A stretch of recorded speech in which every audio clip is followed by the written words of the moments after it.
नमस्कार, तपाईँ हेर्दै हुनुहुन्छ नेपाल पोस्ट। म गोविन्द चपागाई। आज मिति विक्रम सम्म 2079 साल कार्तिक 24 गते बिहिबार, इस्वी सम्म 2022 नोभेम्बर 10 तारिक। यसै गरी आज मक्सिर कृष्ण द्वितीया तिथि सँगै शान्ति र विकासका लागि विश्व विज्ञान दिवस पनि आज सँगै परेको छ। दर्शकबिन सदा जस्तै आज पनि देश तथा विदेशका हेर्नै पर्ने महत्त्वपूर्ण खबर, विभिन्न नेताहरूको भनाई, स्वास्थ्य सम्बन्धी जानकारी लगायत आज दिनभरि कहाँ के हुँदैछ त सम्पूर्ण जानकारीहरू लिएर शुभ बिहानी सँगै उपस्थित भइसकेका छौँ। हामी प्रति कुनै प्रतिक्रिया छन् भने कृपया तलको कमेन्ट बक्समा आफ्नो प्रतिक्रिया उल्लेख गर्न नभुल्नुहोला। आउनुहोस् समाचार सुरु गरौँ आजका मुख्य शीर्षकहरूबाट।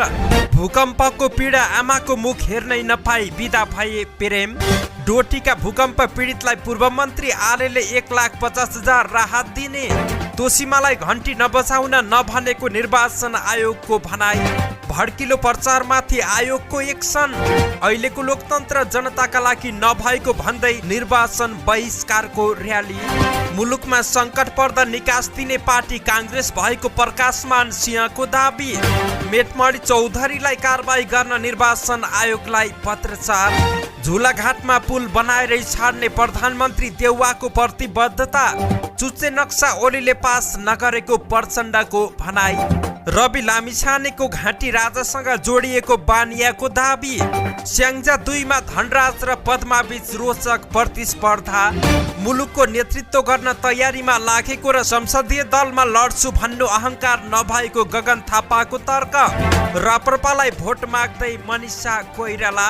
झापामा गएको राजनीतिक भुइँचालोले कतिको टाउको दुखेको ओलीको कटासे। विरोध खतिवडालाई झापड हान्ने खड्का रिया। कक्षा 12 को पूरक परीक्षाको नतिजा निर्वाचन अघि नै सार्वजनिक गर्ने तयारी। म्यान भर्सेस वाइल्डका प्रस्तोता बियर ग्रिल्स गोप्य मिसन सहित सगरमाथा क्षेत्र आएको खुलासा। अब सुन्नुहोस् पुरा समाचार। डोटी पूर्वी चौकी गाउँपालिका 3 ठाडा गाउँका 50 वर्षीय प्रेम बोहरा कलिलै उमेरदेखि रोजगारीका लागि भारतको मुम्बई जाने गर्थे। भारतमा नोकरी राम्रै भएका कारण उनी घरमा थोरै र भारतमा धेरै समय बिताउँथे। 3 वर्षपछि उनी मंगलबार साँझ आफ्नो गाउँमा पाइला टेके। सँगै आएका साथीहरू कैलालीको धनगढीतिरै अलमलिए पनि प्रेम धनगढीतिर नरोकिएर सिधै घर गए। 4 छोरी 1 छोराका बुवा प्रेमलाई सायद आफ्ना सन्तानहरूको मायाले बाटोमा अलमलिन दिएन। छोराछोरीको अनुहार हेर्ने हतारका साथै अन्दाजी 80 वर्षीय आमाको आशीर्वाद लिने हतारो पनि उनीसँगै रहेको थियो। साँझपाखा उनी घर पुगे, तर पल्लो घरमा रहेकी आमालाई भेट्न पाएनन्, किनकि बाहिरबाट आएका छोराले मंगलबार आमा बुवाको मुख हेर्न नहुने सामाजिक मान्यता यस क्षेत्रमा रहेको छ। त्यसैले प्रेमका छोरा पनि हजुरआमा सँगै पल्लो घरमा बसे। यात्राबाट थाकेर आएका प्रेमले भोलि बिहानै आमाको मुख हेर्ने र आशीर्वाद लिने सोच बनाए। उनले थकाइका कारण श्रीमती र छोरीहरूसँग पनि राम्रोसँग भलाकुसारी गरेनन्। बिहान उज्यालो त भयो, तर प्रेमका आँखा खुलेनन्। राति 2:12 आएको 6.6 म्याग्निट्युडको भूकम्पले उनको ज्यान लियो। मक्सिरमा छोराको बिहे गर्ने सपना बुनेर प्रेम घर आएका थिए। त्यसका लागि मुम्बईमा आफूले काम गर्ने ठाउँमा गाउँकै एकजनालाई सट्टामा राखेर आएका थिए। आफूलाई काम गर्न दिने मालिक राम्रो भएका कारण उनी त्यो नोकरी गुमाउन चाहँदैनथे। त्यसैले हरेक पल्ट घर आउँदा उनले सट्टामा अर्को मान्छे खोजेर राख्ने गरेका थिए। प्रेमसँगै उनकी 12 वर्षीय छोरी तुलसी बोहराको पनि भूकम्पमा परि ज्यान गयो। मुम्बईबाट आएका काकालाई भेट्न प्रेमको घर पुगेकी महावीर बोहराकी 13 वर्षीय छोरी धनसरी बोहराको पनि विनाशकारी भूकम्पले ज्यान लियो। भूकम्पले एउटै गाउँका 6 जनाको ज्यान लिएपछि गाउँ शोकमा डुबेको छ। स्थानीय रामबहादुर बोहराका अनुसार गाउँमा रुवाबसी मात्रै चलेको छ। 8 घर पूर्ण रूपमा क्षति भएको र केही घरहरू जीर्ण भएर बस्न नमिल्ने भएको रामबहादुरले जानकारी दिएका छन्। उनका अनुसार अहिले नेपाली सेना, नेपाल प्रहरी र नेपाल रेड क्रस सोसाइटीको टोलीले तिरपाल हालेर अस्थायी बस्ने व्यवस्था गरेको छ। पूर्व मन्त्री प्रेमबहादुर आलेले डोटीको पूर्वी चौकी गाउँपालिका 3 गैरा गाउँमा हिजो रातिको भूकम्पमा परि मृत्यु भएका 6 जनाको परिवारलाई रु 1,50,000 राहत दिने घोषणा गरेका छन्। हिजो बुधबार बिहान भूकम्पका कारण धनजनको क्षति भएको क्षेत्र पूर्वी चौकी गाउँपालिका 3 गैरा गाउँ पुगेका पूर्व मन्त्री आलेले मृतकहरूप्रति श्रद्धाञ्जली अर्पण गर्दै मृतकका परिवारलाई काजक्रियामा सहयोग पुगोस् भनी जनाई रु 25,000 का दरले रु 1,50,000 राहत दिने बताएका छन्। आफूले सो रकम जिल्ला विपद व्यवस्थापन समिति मार्फत तत्कालै उपलब्ध गराउने जानकारी उनले परिवारलाई भेटेर दिएका थिए। त्यसैगरी उनले अन्य निकाय तथा क्षेत्रबाट पनि भूकम्प पीडितहरूका लागि आवश्यक राहतको व्यवस्था गरिदिन पनि आग्रह गरेका छन्। हिजो रातिको भूकम्पमा परि पूर्वी चौकी गाउँपालिका 3 गैरा गाउँका 6 जनाको ज्यान गएको छ भने अरु 7 जना गम्भीर घाइते भएका छन्। डोटी निवासी पूर्व मन्त्री आले आसन्न मक्सिर 4 को निर्वाचनमा सोही जिल्लाबाट प्रतिनिधि सभा सदस्यको उम्मेदवार रहेका छन्। निर्वाचन आयोगले ललितपुर 3 मा राष्ट्रिय स्वतन्त्र पार्टीबाट प्रतिनिधि सभा सदस्यकी उम्मेदवार डाक्टर तोसीमा कार्कीलाई घण्टी लिएर प्रचार प्रसार नगर्न नभनिएको स्पष्ट पारेको छ। आयोगको आधिकारिक फेसबुक पेज मार्फत आयोगले यस्तो स्पष्टीकरण दिएको छ। आयोगले भनेको छ प्रतिनिधि सभा सदस्य उम्मेदवार तोसीमा कार्कीलाई घण्टी लिएर प्रचार प्रसार नगर्न निर्वाचन आयोगले कुनै पनि निर्देशन नदिएको प्रश्न पारिन्छ। आयोगका सहायक प्रवक्ता एवं उपसचिव गुरुराज वाग्लेले पनि यस्तो खालको कुनै पनि निर्देशन नदिएको जानकारी दिएका छन्। निर्वाचन आयोगले भड्किलो प्रचार प्रसारमा कडाई गरेको छ। आयोगले जारी गरेको आचार संहिता विपरीत पर्चा ब्यानर र पोस्टरहरूको प्रयोगमा आयोगले कडाई गरेको छ। सप्तरीको राजविराजमा सडक भित्ता र पोलहरूमा टाँसिएका आचार संहिता विपरीतका प्रचार सामग्रीलाई हिजो बुधबार हटाइएको छ। सुरक्षाकर्मीको सहयोगमा ती प्रचार सामग्रीहरू हटाइएको आयोगले जानकारी दिएको छ। नेपाल कम्युनिस्ट पार्टी क्रान्तिकारी माओवादीका महासचिव मोहन वैद्यले दलहरूले भन्दै आएको लोकतन्त्र जनताका लागि नभएको बताएका छन्। मक्सिर 4 को निर्वाचन बहिष्कार गर्नुपर्ने भन्दै नेकपा क्रान्तिकारी माओवादी, नेकपा मसाल लगायत दलहरूले निकालेको विरोध र्यालीपछि काठमाडौँको शान्ति बाटीमा आयोजित कोण सभा वैद्यले दलहरूले प्रतिगमनका विरुद्ध लोकतन्त्र भने पनि सो लोकतन्त्र जनताका लागि नभएको बताएका छन्। मुलुकमा पटक पटक परिवर्तन भए पनि मजदुर, किसान, महिला जनताले त्यसको महसुस गर्न नसकेको बताएका छन्। वैद्यले अहिले नेताहरूका साथै व्यवस्था नै परिवर्तन गर्नुपर्ने अवस्था रहेको धारणा राखेका छन्। प्रतिक्रियावादी, पुँजीवादी संसदीय व्यवस्था खारेज गर्नुपर्ने, नयाँ जनवाद, वैज्ञानिक समाजवाद लागू गर्नुपर्ने भन्दै उनीहरूले मक्सिर 4 को निर्वाचन बहिष्कार र अवज्ञा गर्ने निर्णय गरेका छन्। यसैगरी नेकपा क्रान्तिकारी माओवादीका महासचिव मोहन वैद्यले नयाँ क्रान्तिको तयारीका लागि मक्सिर 4 को चुनाव बहिष्कार गर्ने जिकिर गरेका हुन्। हिजो बुधबार काठमाडौँको शान्ति बाटिकामा नेकपा क्रान्तिकारी माओवादी, नेकपा मसाल, नेकपा बहुमत र माओवादी कम्युनिस्ट नेपालको संयुक्त आयोजनामा गरिएको चुनाव बहिष्कार सभामा बोल्दै महासचिव वैद्यले नयाँ क्रान्तिको तयारीका लागि चुनाव बहिष्कार गरिएको बताएका छन्। उनले विद्यमान राज्य व्यवस्थापनको अन्त्य गर्दै जनवादी राज्य सत्ता र वैज्ञानिक समाजवाद ल्याउन आवश्यक रहेको बताएका छन्। उनले भने यो सत्ताका विरुद्ध, संसदीय व्यवस्थाका विरुद्ध र यी दलहरूको विचारधाराका विरुद्ध संघर्ष गर्दै नेपालमा नयाँ जनवादी राज्य सत्ता हुँदै वैज्ञानिक समाजवाद ल्याउन जरुरी रहेको छ। त्यहाँ नपुगिकन समस्याको हल हुनेवाला छैन। नयाँ क्रान्तिको तयारी गर्नका निम्ति सत्ता क्रान्तिकारी कम्युनिस्टहरू एकताबद्ध भएर जान जरुरी रहेको छ। हाम्रो यो अभिज्ञ आन्दोलन त्यही दिशामा एउटा महत्त्वपूर्ण कदम रहेको छ। महासचिव वैद्यले राज्यका 3 वटै अङ्ग कार्यपालिका, व्यवस्थापिका र न्यायपालिका असफल भइसकेको दावी गरेका छन्। शक्ति पृथकीकरणको सिद्धान्त भनिएको भए पनि 3 अङ्गबीच शक्ति संघर्ष चलिरहेको बताएका छन्। कार्यक्रममा बोल्दै उनले निर्वाचन आयोगले आफूहरूलाई दमन गरिरहेको आरोप समेत लगाएका छन्। आफूहरू चुनाव बहिष्कारको पक्षमा रहेको भन्दै आफूहरूलाई आचार संहिता नलाग्ने जिकिर उनले गरेका छन्। उनले शान्तिपूर्ण तरिकाले प्रचार प्रसार गर्दा अवरोध भएको भन्दै सत्तारूढ गठबन्धनका नेता पुष्पकमल दाहाल प्रचण्ड माथि आक्रोश पोखेका छन्। प्रचण्डले प्रतिगमनको विरुद्धमा लडेको भने पनि आफूहरूमाथि प्रतिगमन गरेको महासचिव वैद्यले बताएका छन्। नागरिकको मौलिक अधिकारलाई खोसेर कुन प्रतिगमनका विरुद्ध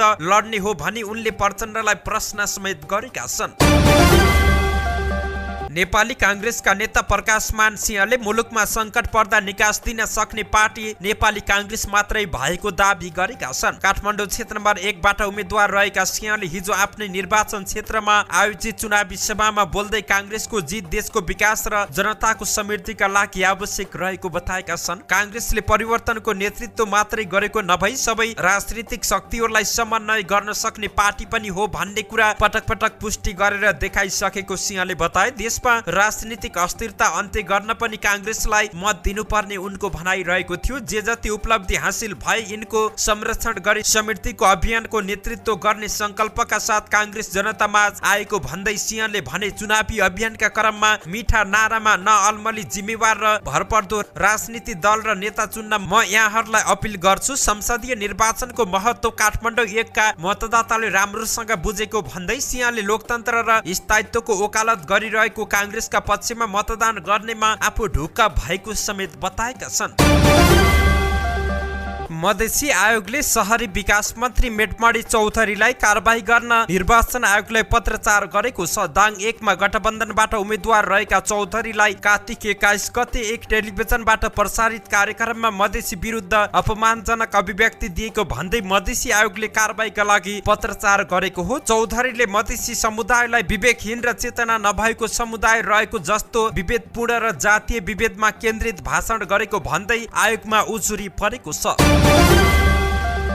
प्रधानमन्त्री एवं नेपाली कांग्रेसका सभापति शेरबहादुर देउवाले सुदूरपश्चिमको विकास प्राथमिकतामा रहेको बताएका छन्। हिजो बुधबार संयुक्त लोकतान्त्रिक वाम गठबन्धनले पाटनमा आयोजना गरेको चुनावी सभालाई सम्बोधन गर्दै उनले सुदूरपश्चिमको विकासका लागि यहाँका ठूला आयोजना प्राथमिकतामा रहेको बताएका छन्। पश्चिम सेती पञ्चेश्वर आयोजना, झुलाघाटमा मोटरे बल पुल, मध्यपहाडी लोकमार्ग, पाटन नमुना शहर निर्माणका काम सम्पन्न भएमा यहाँको विकास र रोजगारीमा टेवा पुग्ने प्रधानमन्त्री देउवाले बताएका छन्। उनले भने झुलाघाटमा मोटरे बल पुल आवश्यक रहेको छ, त्यो विषयमा भारतीय प्रधानमन्त्रीसँग कुरा गर्छु, त्यो पुल बनाएर छाड्छु। पश्चिम सेती परियोजना अघि बढेको छ, पश्चिम सेती बन्यो भने सुदूरपश्चिमको विकासमा टेवा पुग्छ। उनले देशको आवश्यकताका आधारमा गठबन्धन गरिएको जिकिर गर्दै गठबन्धनका उम्मेद्वारलाई जिताउन अपील गरेका छन्। एक अर्को प्रसङ्गमा उनले विकासका सन्तुलन कायम गर्न संघीयता आवश्यक रहेकोमा जोड दिएका छन्। नेकपा माओवादी केन्द्रका अध्यक्ष पुष्पकमल दाहाल प्रचण्डले देशको परिवर्तन, लोकतन्त्र, शान्ति र संविधानलाई बचाउनका लागि नेपाली कांग्रेससँग गठबन्धन गरेको दाबी गरेका छन्। हिजो बुधबार दार्चुलाको गोकुलेश्वरमा आयोजित वाम लोकतान्त्रिक गठबन्धनको चुनावी सभालाई सम्बोधन गर्दै अध्यक्ष प्रचण्डले विगतमा 7 राजनीतिक दलको तर्फबाट कांग्रेसका तत्कालीन सभापति एवं प्रधानमन्त्री गिरिजाप्रसाद कोइराला र आफूले विस्तृत शान्ति सम्झौतामा हस्ताक्षर गरेपछि नै देशको राजनीतिक परिवर्तन को प्रक्रिया सुरु भएको जिकिर गरेका छन्। परिवर्तन विरोधी, संघीय लोकतन्त्र विरोधी, संविधान विरोधी र प्रतिगामीहरूलाई परास्त गर्नका लागि नेपाली कांग्रेस लगायत परिवर्तन पक्षधर पार्टीहरूसँग गठबन्धन गरेको उनको भनाइ रहेको थियो। अहिले देशमा 2 खाले गठबन्धन भएको बताउँदै अध्यक्ष प्रचण्डले भने ठूलो संघर्षबाट प्राप्त नेपाली जनताको अधिकारको संरक्षण, संविधानको रक्षा, संघीयता, लोकतन्त्र र नेपाली जनताको पक्षमा हाम्रो गठबन्धन बनेको छ। प्रतिगामी शक्तिहरूले पनि गठबन्धन बनाएको भन्दै उनले भने जो हिजोका दिनदेखि नै संघर्षबाट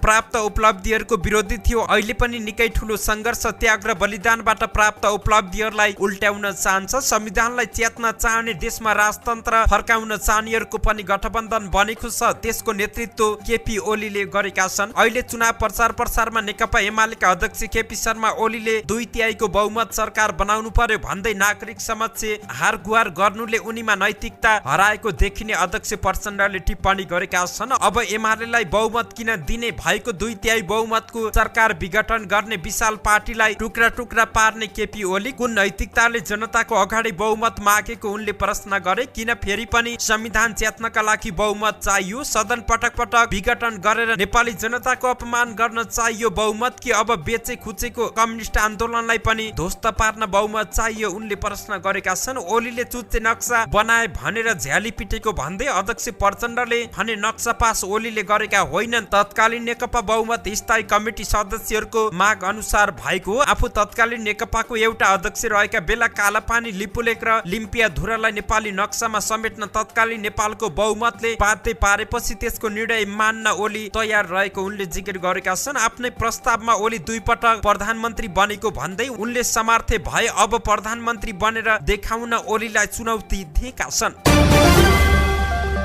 नेपाली कांग्रेस बागमती प्रदेश सभापति एवं 5 दलीय गठबन्धनबाट मकवानपुर क्षेत्र नम्बर 2 खका प्रदेश सभा उम्मेद्वार इन्द्रबहादुर बानियाले राष्ट्रिय स्वतन्त्र पार्टीको राजावादीहरूसँग साँठगाँठ रहेको दाबी गरेका छन्। आफूलाई नयाँ तथा स्वतन्त्र राजनीतिज्ञको रूपमा चित्रण गर्ने रवि लामिछानेले गणतन्त्र र धर्मनिरपेक्षता विरोधी तत्त्वसँग मिलेर लोकतन्त्रमा विश्वास गर्नेहरूमाथि भरम फिजाएको बानियाको भनाइ रहेको छ। मनहरी गाउँपालिकामा भएको चुनावी सभामा बोल्दै बानियाले भने रवि लामिछानेको स्वतन्त्र पार्टीको राजावादीसँग घाँटी जोडिएको छ। त्यो पार्टीले संघीय व्यवस्था हटाउन प्रदेशमा उम्मेदवारी दिएन। कांग्रेस हुँ भन्दै अरू नै चिन्ह लिएर उठ्नेहरूसँग भरममा नपर्नु होला। लामिछानेले राजावादी पार्टीहरूले बोकेको संघीयता खारेजीको मुद्दा बोक्नु नै उनको पूर्व राजा र राजावादी समूहसँगको सम्बन्ध निकट रहेको स्पष्ट भइसकेको भन्दै बानियाले झुटको खेती गर्नेहरूलाई लोकतन्त्रमा विश्वास राख्ने जनताले पाखा लगाइदिने बताएका छन्। लोकतन्त्रको लागि लडेकाहरूको गठबन्धन विरुद्ध राजासँग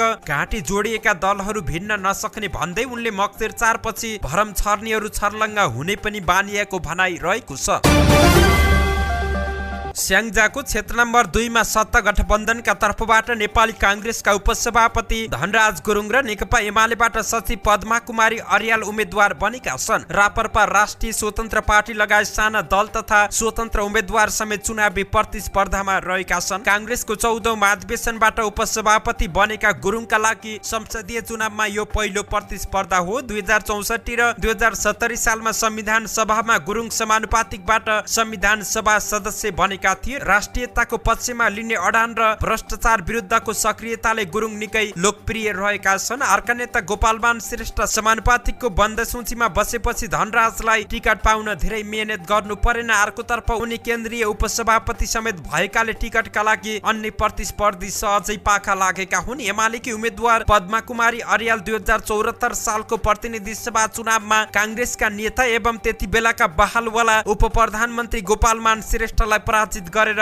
चर्चामा आएकी थिइन्। उनी केपी ओली नेतृत्वको सरकारमा भूमि सुधार र कृषि तथा पशुपन्छी मन्त्री समेत बनेकी छिन्। पदमा भूमि सुधार मन्त्री रहेको समयमा नेपालको नयाँ चुच्चे नक्सा जारी भएको थियो भने सगरमाथाको उचाइ पनि नापिएको थियो। मन्त्री हुँदा जिल्लाको विकासमा प्रभावकारी भूमिका खेल्न नसकेको भन्दै अर्यालको आलोचना हुने गरेको छ। अर्यालले मतदानका लागि आह्वान गर्दै सामाजिक सञ्जालमा गर्ने चुनावी पोस्टको कमेन्टमा आउने गरेका टिप्पणीले पनि यसलाई पुष्टि गरेको छ। गुरुङ र अर्याल दुवैजना पटक पटक सांसद पुगे पनि प्रभावकारी काम गर्न नसकेको भन्दै आलोचना हुने गरेको छ। गएको वर्षको मक्सिरमा चितवनमा भएको महाधिवेशनबाट अर्याल एमाले सचिव बनेकी हुन्। त्यसअघि उनी केन्द्रीय सदस्य रहेकी थिइन्। एमाले स्याङ्जाको अध्यक्ष समेत बनेर काम गरिसकेकी अर्याल छोटो समयमा राजनीतिक उचाइ प्राप्त गर्ने नेता मध्येमा रहेकी छिन्।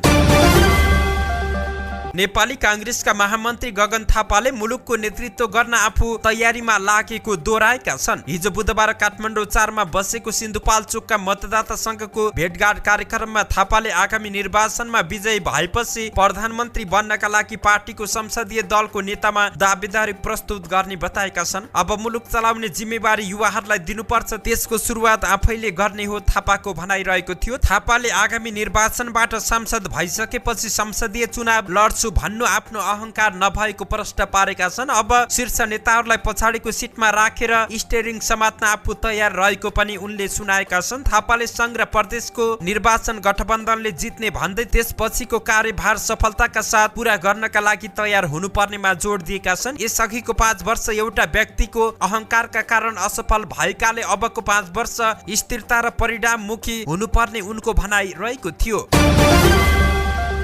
चुनाव नजिकिएसँगै सेलिब्रेटीहरू राजनीतिक दल र उम्मेद्वार प्रति खुल्न थालेका छन्। कतिपय कलाकार उम्मेद्वारसँगै घर दैलोमा भोट माग्न व्यस्त छन् भने कतिपय चुनावी कार्यक्रममा सहभागी भएका छन्। चुनावी माहौल गरमाएका बेला अभिनेत्री मनिषा कोइराला पनि राष्ट्रिय प्रजातन्त्र पार्टीको पक्षमा खुलेकी छिन्। शुक्रबार स्याङ्जाको वालिङमा हुने रापरपाको चुनावी कार्यक्रमलाई पार्टी अध्यक्ष राजेन्द्र लिङदेनसँगै मनिषाले समेत सम्बोधन गर्ने कार्यक्रम रहेको छ। पोखरामा हुने पार्टीको चुनावी कार्यक्रमपछि लिङदेन र मनिषा वालिङको कार्यक्रममा सहभागी हुनेछन्। उक्त कार्यक्रमलाई मनिषाले पनि सम्बोधन गर्ने तय भएको रापरपा स्याङ्जाका अध्यक्ष तुलसिंह ठकुरीले जानकारी दिए। मनिषाले पहिलेदेखि नै राज संस्था र हिन्दू राज्यको पक्षमा बोल्दै आफ्नो धारणा राख्दै आएकी थिइन्। तिनै एजेन्डा बोकेको दल रापरपा प्रति उनको सैद्धान्तिक निकटता देखिएको छ।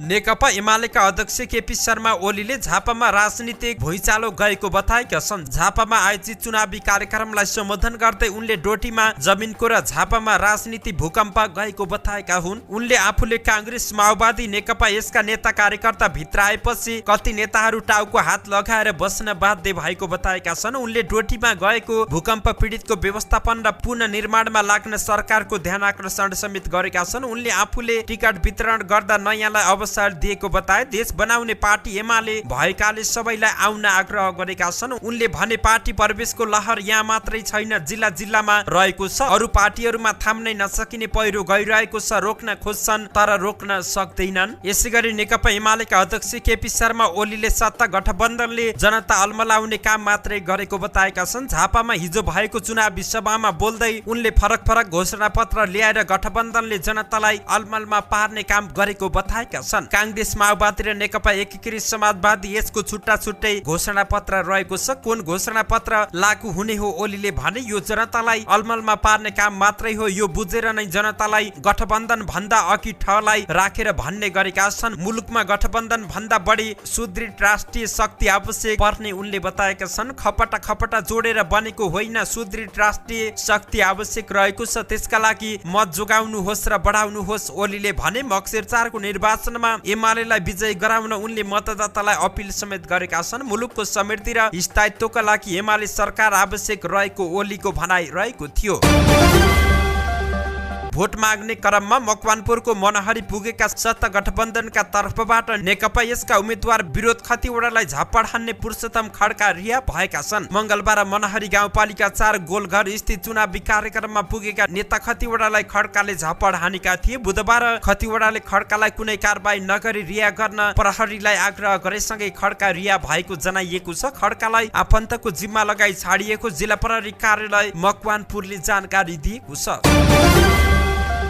राष्ट्रिय परीक्षा बोर्डले कक्षा 12 को ग्रेड वृत्ति पूरक परीक्षाको नतिजा मक्सिरको पहिलो सातासम्ममै प्रकाशित गर्ने जानकारी दिएको छ। असो 30 र 31 गते लिएको पूरक परीक्षाको नतिजा चुनाव अघि नै सार्वजनिक गर्ने गरी तयारी गरिएको छ। बोर्डका अध्यक्ष महाशरम शर्माले मक्सिर 4 को चुनाव अघि नै नतिजा प्रकाशन गर्ने गरी तयारी भइरहेको जानकारी दिएका छन्। चुनाव अघि नै नतिजा प्रकाशन गर्ने टार्गेट लिएका छौं, सबै तयारी लगभग अन्तिम चरणमा छ अध्यक्ष शर्माले भने। 1,30,000 विद्यार्थीले पूरक परीक्षा दिएका थिए। गत जेठ 16 गतेदेखि 25 गतेसम्म लिएको वार्षिक परीक्षाको नतिजा भदौ 17 गते सार्वजनिक गरिएको थियो। बोर्डले पहिलो पटक ग्रेडिङ पद्धति 2078 अनुसार नतिजा प्रकाशन गरेको थियो, जसमा 1,88,410 जना नन ग्रेडिङमा परेका थिए। 2 विषयमा नन ग्रेडिङमा परेको 1,30,000 विद्यार्थीले पूरक परीक्षा दिएका छन्। विश्व चर्चित बेलायती एडभेन्चर तथा म्यान भर्सेस वाइल्ड लगायतका कार्यक्रममा प्रस्तोता केही समय अघि नेपाल भ्रमणमा आएका थिए। सार्वजनिक त भएन, तर उनी 2022 को सुरुवातमा पनि सगरमाथा क्षेत्रको भ्रमणमा आएका थिए। उनी त्यति बेला एक गोप्य मिसन सहित सगरमाथा क्षेत्र भ्रमण आएको खुलासा भएको छ।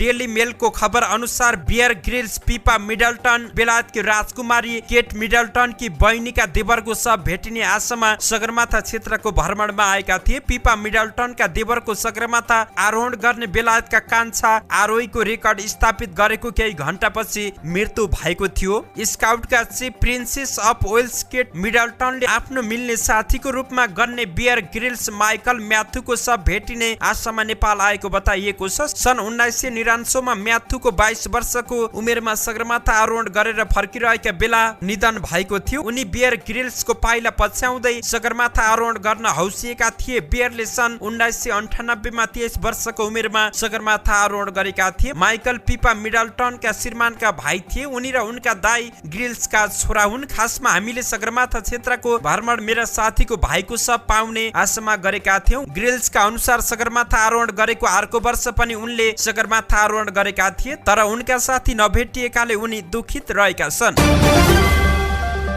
धन्यवाद। यस्तै ताजा समाचारको लागि नेपाल पोस्ट हेर्दै गर्नुहोला।